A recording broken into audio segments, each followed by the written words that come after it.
नमस्कार दोस्तों, मैं बजरंग सैनी आपका एक बार फिर से स्वागत करता हूं फोकस एकेडमी के इस ऑनलाइन प्लेटफॉर्म पर।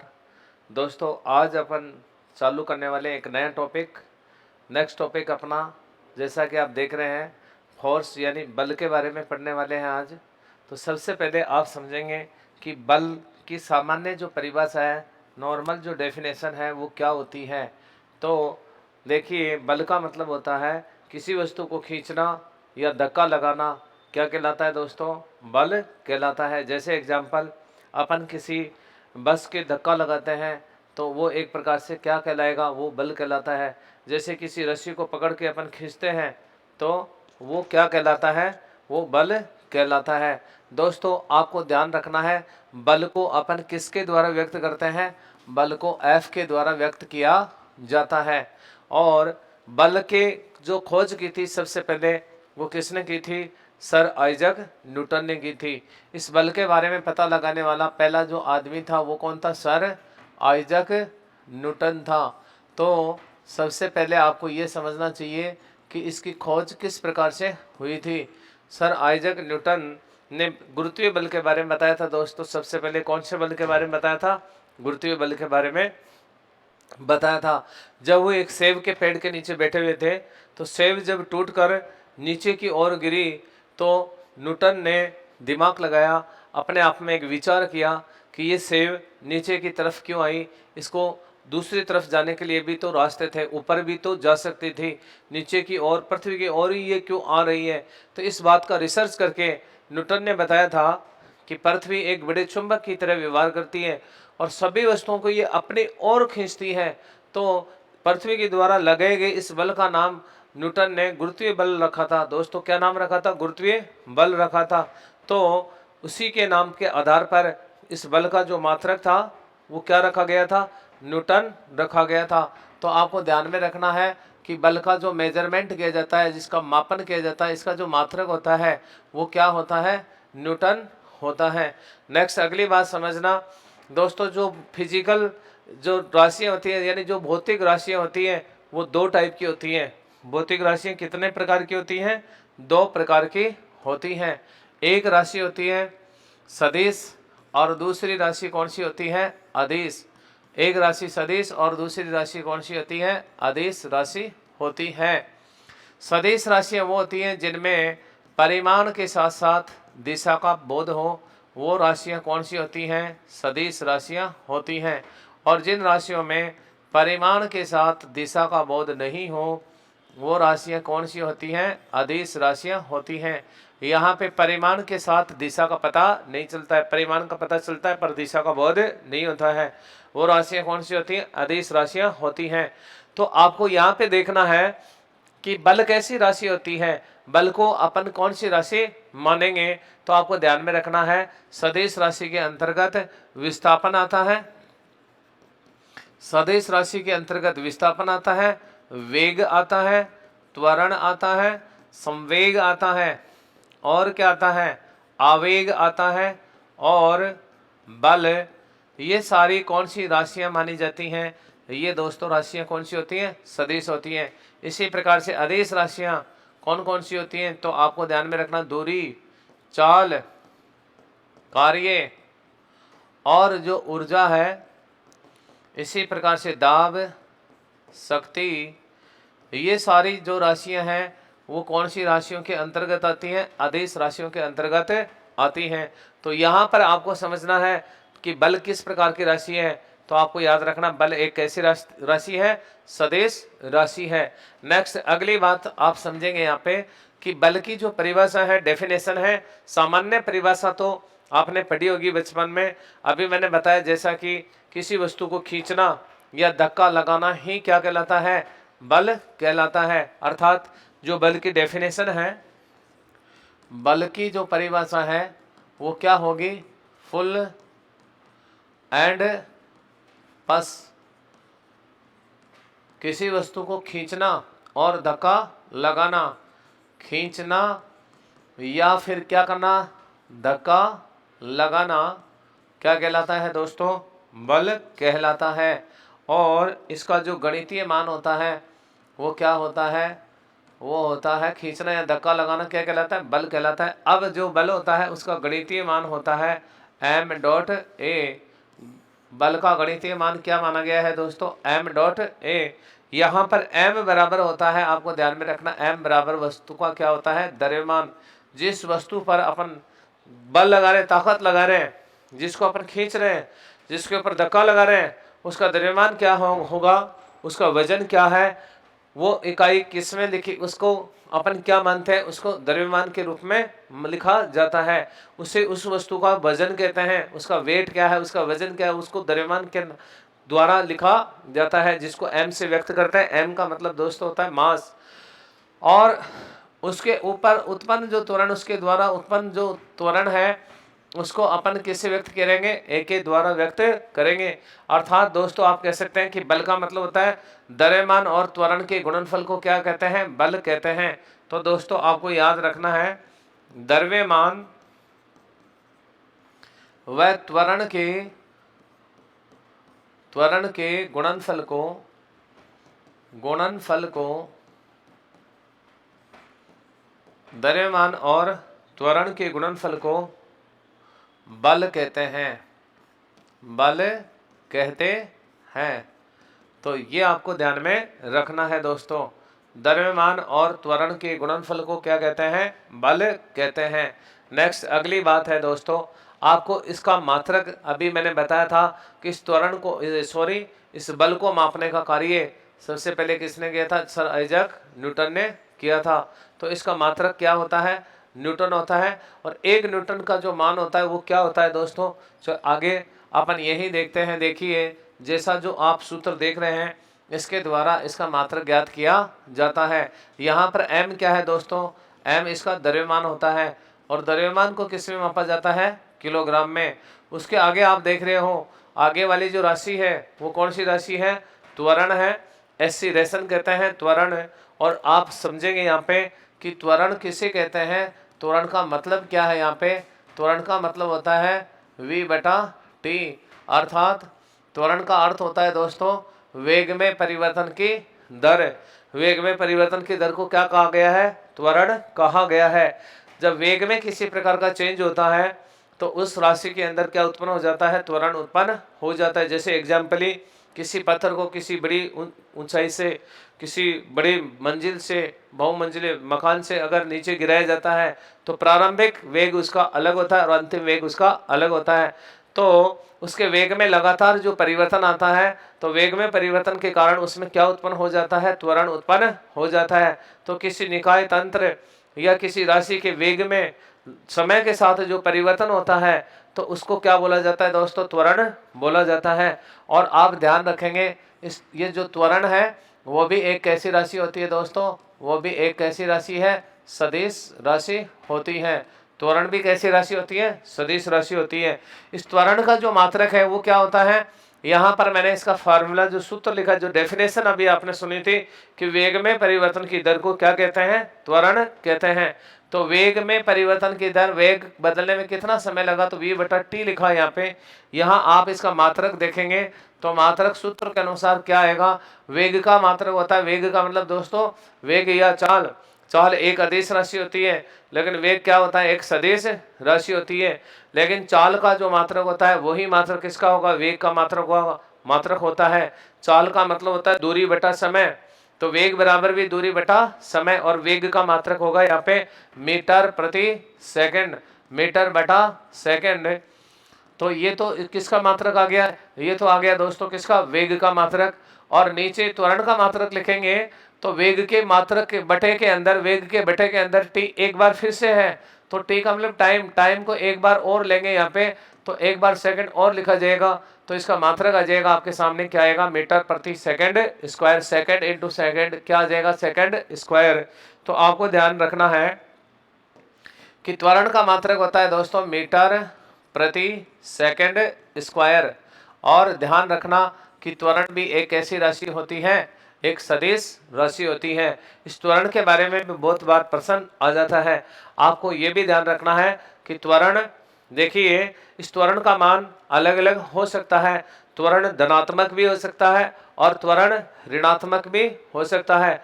त्वरण का मान शून्य भी हो सकता है। तो आगे आपको थोड़ा सा मैं ये समझाने की कोशिश कर रहा हूं दोस्तों कि धनात्मक त्वरण क्या होता है, ऋणात्मक त्वरण क्या होता है और त्वरण का मान शून्य कब होगा। इस बात को समझने से पहले अब पहले मैं आपके सामने लिख रहा हूं किसका मात्रक, बल का मात्रक। इसके बाद में मैं आपको त्वरण के प्रकार समझाऊंगा दोस्तों।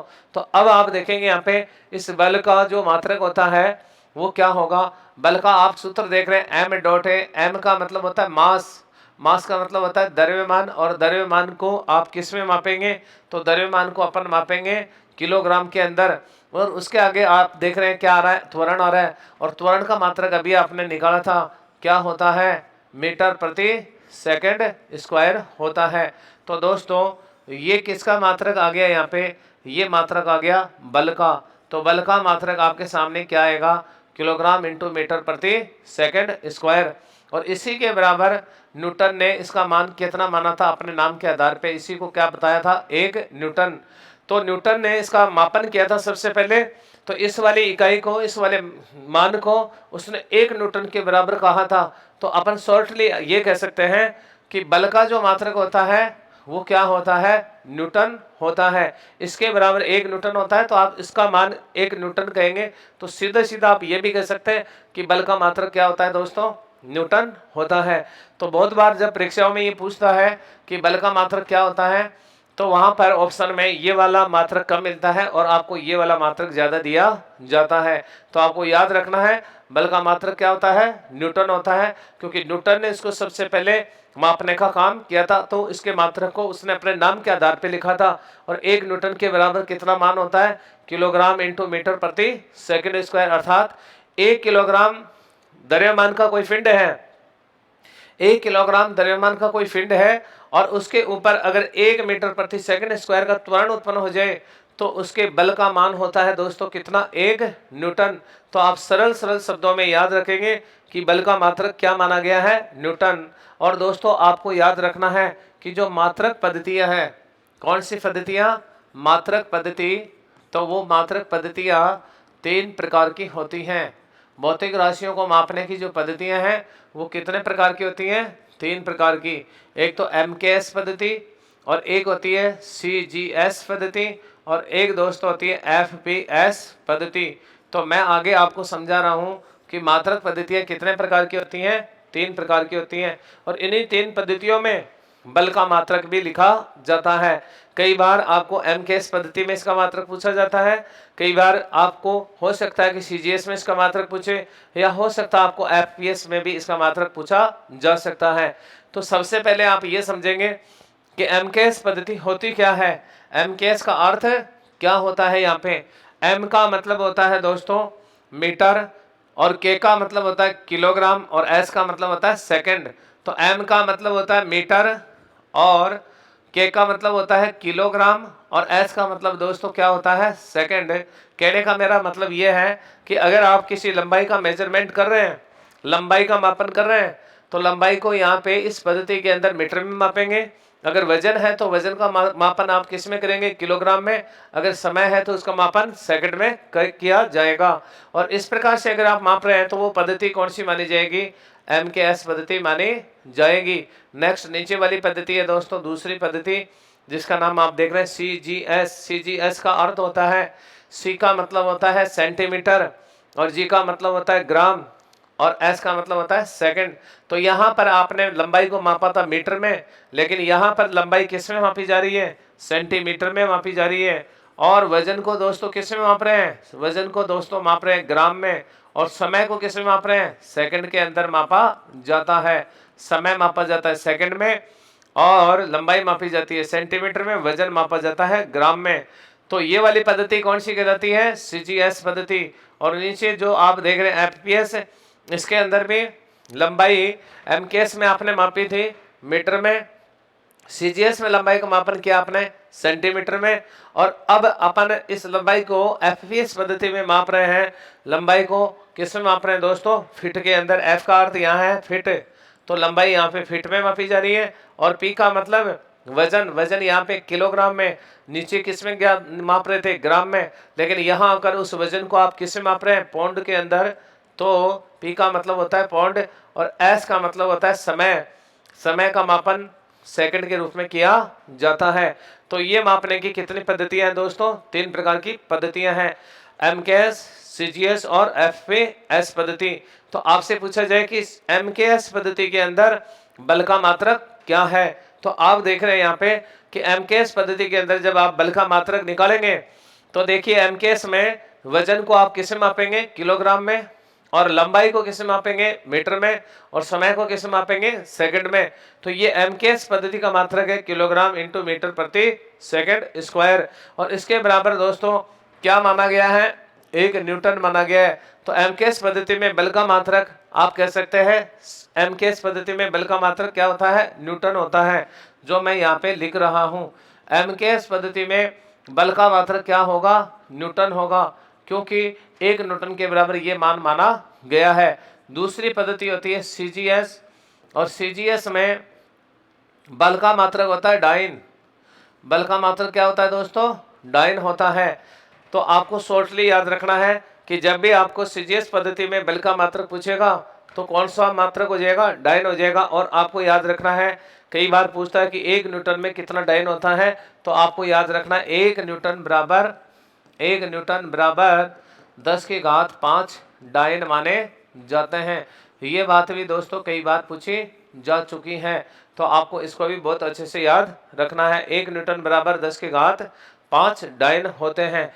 अगली बात, अगर आपसे पूछे कि एफपीएस पद्धति में बल का मात्रक क्या है, तो दोस्तों आपको याद रखना है एफपीएस पद्धति में बल का मात्रक पाउंडल होता है। और ये है बल के मात्रक तीनों पद्धतियों में अलग अलग। और ज्यादातर आपसे पूछेगा एमकेएस और दूसरा मात्रक पूछा जाता है, तो वो कौन सी पद्धति में पूछता है? सीजीएस में। और अगर आपको एमकेएस में पूछता है बल का मात्रक, तो आप बताएंगे न्यूटन। सीजीएस में पूछेगा तो बल का मात्रक क्या हो जाएगा? डाइन हो जाएगा। और अगर आपसे पूछा जाए कि 1 न्यूटन बराबर कितने डाइन होते हैं, तो आप बताएंगे 10 की घात 5 डाइन होते हैं। तो ये बात हुई दोस्तों किसकी? बल के मात्रक की और इसके गणितीय मान की। अब मैं आपको जैसा कि अभी समझा रहा था कि यहाँ पर जो ए है त्वरण है, त्वरण अपन किसको बोल रहे थे? वेग में परिवर्तन की दर को त्वरण कह रहे थे। और इसका मात्रक मैंने आपके सामने निकाला था मीटर प्रति सेकंड स्क्वायर। इससे पहले मैंने आपको समझाया था कि जो त्वरण है यह भी 3 प्रकार का होता है, धनात्मक, ऋणात्मक और शून्य। तो ये समझाने के बाद में दोस्तों मैं आपको समझाऊंगा कि इस बल की और इस त्वरण की या किसी अन्य राशि की, जैसे वेग की, किसी भी राशि की विमाएं कैसे लिखी जाती हैं। तो चलो दोस्तों आगे चलते हैं। आगे मैं आपको बता रहा हूं त्वरण के प्रकार। त्वरण के प्रकार, त्वरण कितने प्रकार का होता है? तो पहला प्रकार अभी आप पढ़ चुके हो, सुन चुके हो। त्वरण फर्स्ट टाइप का जो त्वरण होता है वो कौन सा होता है? धनात्मक त्वरण होता है। तो धनात्मक त्वरण कहते किसको है? तो दोस्तों धनात्मक त्वरण होता है किसी निकाय या तंत्र में। धनात्मक त्वरण कब उत्पन्न होगा?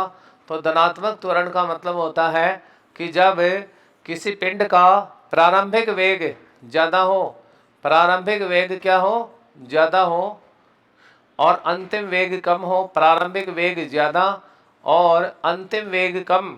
अंतिम वेग क्या हो? कम हो। अंतिम वेग कम हो तो उसके अंदर कौन सा त्वरण उत्पन्न होता है दोस्तों? धनात्मक त्वरण उत्पन्न होता है।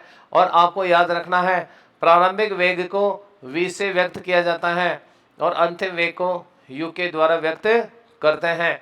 और जैसा कि अभी आपको मैंने बताया था कि त्वरण का मतलब होता है वेग में परिवर्तन की दर, और वेग उसका अलग अलग स्थितियों में अलग अलग है। जब पिंड को छोड़ा गया था तो उस समय प्रारंभिक वेग उसका क्या माना गया था? v। और जब वो धरातल के नीचे आ गया उस समय जब उसका वेग मापा गया तो अंतिम वेग उसका क्या प्राप्त हुआ? u प्राप्त हुआ। तो वेग में कितना परिवर्तन आया? तो वेग में परिवर्तन आया v माइनस यू। वेग कितना बदला है? तो v माइनस यू के द्वारा लिखेंगे। और इसको बदलने में कितना समय लगा था वो बटे में कहाँ लिखेंगे? नीचे लिखेंगे। और इसी को आप क्या कहेंगे दोस्तों? इसी को आप कहेंगे त्वरण।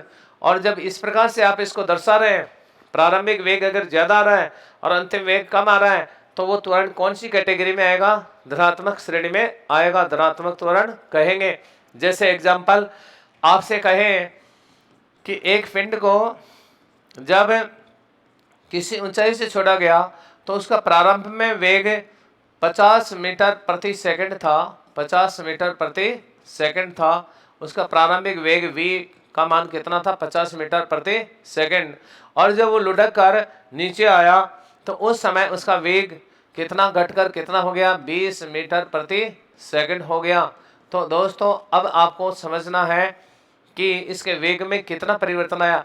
तो प्रारंभिक वेग यहाँ पे v 50 मीटर पर सेकंड दे रहा है, और अंत में जब उसके वेग का मापन किया गया तब उसके वेग का मान आया कितना आ गया दोस्तों? 20 मीटर प्रति सेकंड। तो प्रारंभिक वेग यहाँ पे ज्यादा है और अंतिम वेग क्या है? कम है।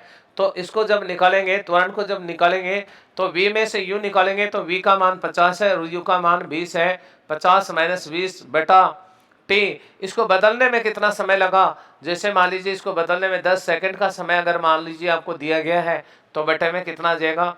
10, और इसका त्वरण का मान आ जाएगा 50 में से 20 जाएगा तो दोस्तों आपको पता है 30 आएगा। 30 में 10 का भाग लगाएंगे तो यहाँ पे आएगा 3 मीटर प्रति सेकंड स्क्वायर, और इसे कहेंगे अपन धनात्मक त्वरण। और धनात्मक त्वरण की एक विशेषता होगी, ये जो मान आएगा v में से u निकालेंगे तो ये सदैव प्लस में ही आएगा। अगर v में से u निकाल रहे हो, अगर ये मान माइनस में आ रहा है तो वो त्वरण कैसा हो जाएगा? ऋणात्मक त्वरण हो जाएगा। और धनात्मक त्वरण होगा तो प्रारंभिक वेग सदैव क्या रहेगा? ज्यादा, और अंतिम वेग क्या होगा? कम होगा। उस कंडीशन में कौन सा त्वरण उत्पन्न होगा? धनात्मक त्वरण उत्पन्न होगा। नेक्स्ट, अभी जैसे मैंने आपको कहा कि जब किसी पिंड का जो वेग है ऋणात्मक होगा तो ऋणात्मक जब त्वरण उसमें उत्पन्न होगा तो आपको ध्यान में रखना है कि ऋणात्मक त्वरण के अंदर प्रारंभिक वेग का मान तो दोस्तों क्या होगा? कम होगा, और अंतिम वेग का मान क्या होगा? यहाँ पे ज्यादा होगा। अंतिम वेग क्या होगा? ज्यादा होगा।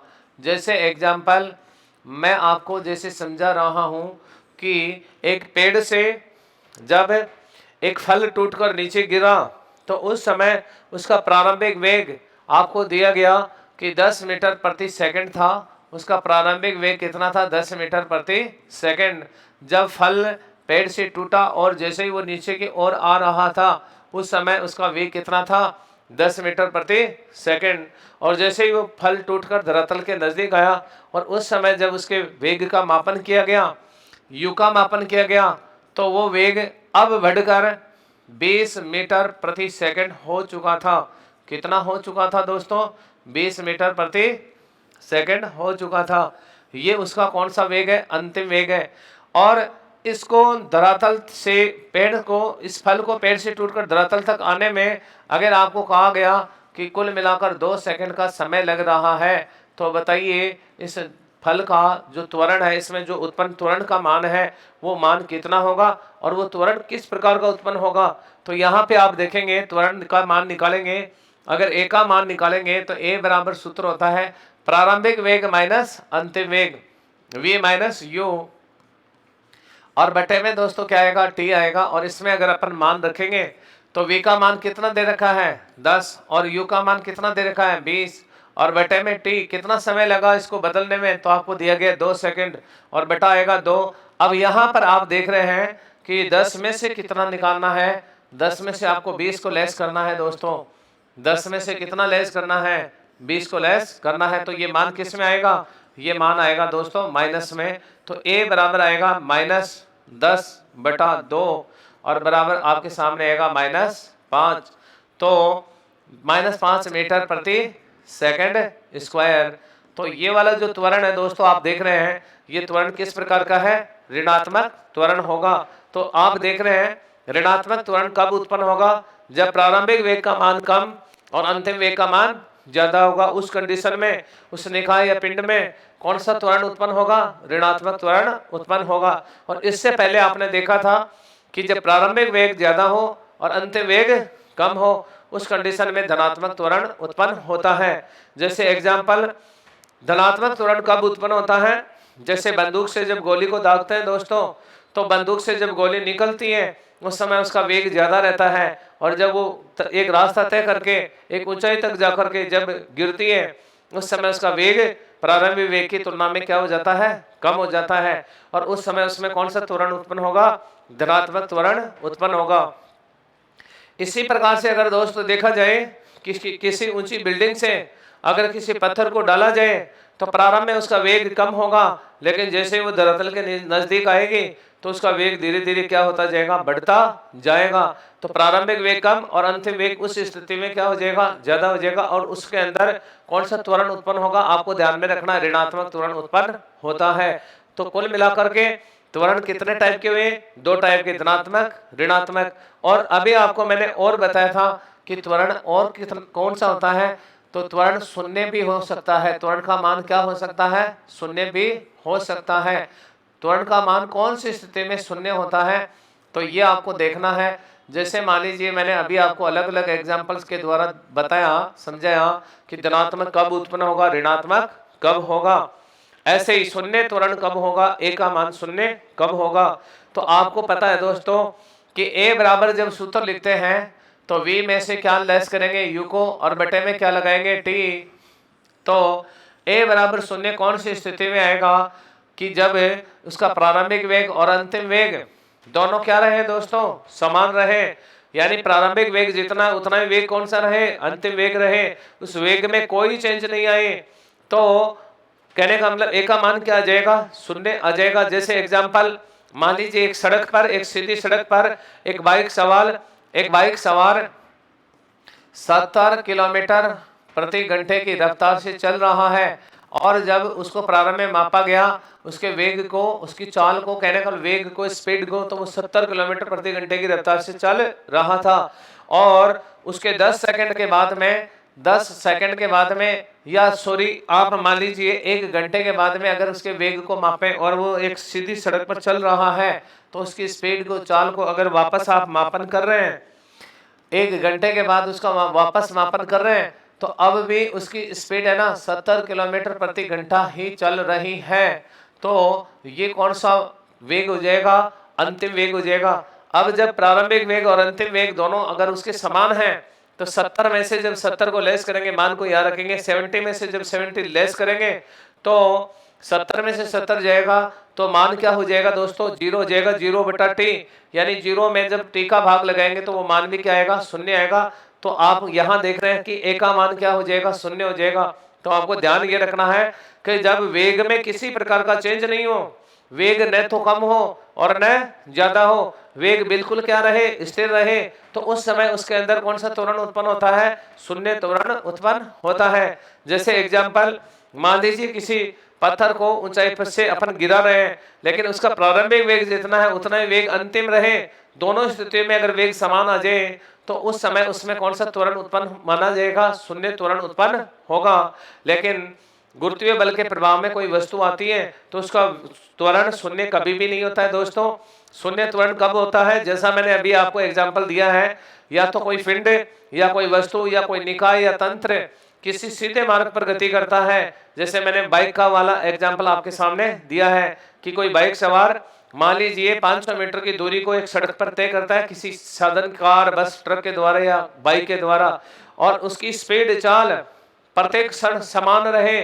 प्रारंभ में जितनी स्पीड थी, अंत में जब मापन कर रहे हैं उस समय भी उसकी स्पीड उतनी रहे।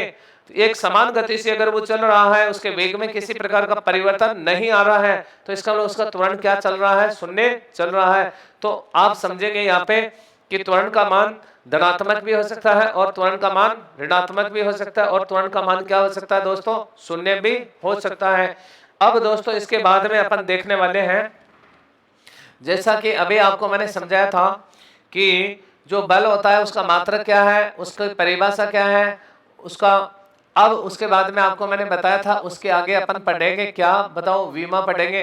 तो दोस्तों आगे मैं आपको बताने वाला हूँ विमा, और विमा मैं किसकी बता रहा हूँ आपको, बल की। तो बल की विमा क्या होती है, तो आप देखेंगे विमा को अपन लिखते हैं MLT के द्वारा। किसी भी भौतिक राशि की विमा अगर लिखी जाएगी तो वो किस रूप में लिखी जाएगी दोस्तों, MLT के रूप में लिखी जाएगी। अब ये MLT क्या होता है, ये आपको उस राशि से संबंधित जानकारी देने वाली क्या है, विमाएं हैं। जैसे एग्जाम्पल आपसे पूछे कि एम से आपको किसकी जानकारी मिलती है, तो एम का मतलब होता है मास, द्रव्यमान की जानकारी एम से मिलेगी। एल का मतलब लेंथ, लंबाई की जानकारी एल से मिलेगी। और टी का मतलब टाइम, समय की जानकारी टी से मिलेगी। तो एम का मतलब तो यहाँ दोस्तों मास है, और इस एल का अर्थ है यहाँ पे लेंथ, तो ये लंबाई इसकी जानकारी देता है। और टी का अर्थ यहाँ पर होता है टाइम, समय की जानकारी किसके द्वारा दी जाती है, टी के द्वारा दी जाती है। अभी आपको मैंने समझाया था कि बल का जो मात्रक था, बल का मात्रक वो एम के एस पद्धति में अभी अभी अपन ने निकाला था। क्या आया था दोस्तों, किलोग्राम इंटू मीटर प्रति सेकंड स्क्वायर। और इसके आधार पर अगर अपन इसकी विमा लिखेंगे तो विमा आएगी एम एल और टी के रूप में। जब इसको लिखा जाएगा तो आप देख रहे हैं, अभी मैंने आपको समझाया ऊपर, एम का मतलब मास और एल का मतलब लेंथ और टी का मतलब टाइम। यहाँ पे मास की बात हो रही है, किलोग्राम आ रहा है, तो किलोग्राम कितनी बार आ रहा है दोस्तों, एक बार है, तो एम की विमा एक आ जाएगी। इनटू जब आए तो विमा प्लस में आएगी, और जब प्रति बटे में आए, भाग में आए, कोई राशि बटे में हो भाग में हो, तब उसकी विमा दोस्तों ध्यान रखना माइनस में आती है। तो यहाँ पर किलोग्राम इंटू मीटर है, तो मीटर की विमा किस में लिखी जाएगी, प्लस में लिखी जाएगी। और मीटर किसको मापन, मीटर में किसका मापन किया जाता है, लेंथ का, लंबाई का। तो लेंथ यहाँ पे किस में लिखी जा रही है, मीटर में। और मीटर एक बार आ रहा है तो विमा एक लिखो, अगर मीटर दो बार आ रहा है, मीटर स्क्वायर होता तो यहाँ विमा दो आ जाती, मीटर क्यूब होता तो विमा तीन आती। तो यहाँ M1 L1 आएगा। और प्रति जब आएगा तो आपको ध्यान में रखना विमा सदैव किस में आएगी, माइनस में। और सेकंड का मतलब टाइम, समय को व्यक्त कर रहा है। ये वाली राशि किसको बता रही है, समय को, टाइम को। और टाइम की विमा टी पे लिखी जाएगी दोस्तों, टाइम की विमा किस पे लिखी जाएगी, टी पर लिखी जाएगी। तो यहाँ पर ये विमा आ जाएगी, तीनों विमाएं किस रूप में आएंगी, एम एल टी की बात करें तो एम का मतलब 1, एल का मतलब भी 1, और टी यहाँ पर बटे में आ रहा तो माइनस में आएगी। और ये विमा स्क्वायर में है तो -2 आ जाएगी। अगर यहाँ पे स्क्वायर सेकंड क्यूब होता तो 3 आ जाता, सेकंड 4 होता तो इसकी विमा 4 आती माइनस में। तो ये दोस्तों किसकी विमा है, ये बल की विमा है। तो आज दोस्तों अपन इतना ही, नेक्स्ट अगली क्लास में इससे अगला जो पार्ट है बल के जो प्रकार है वो आगे करेंगे। ठीक है दोस्तों, जय हिंद, नमस्कार।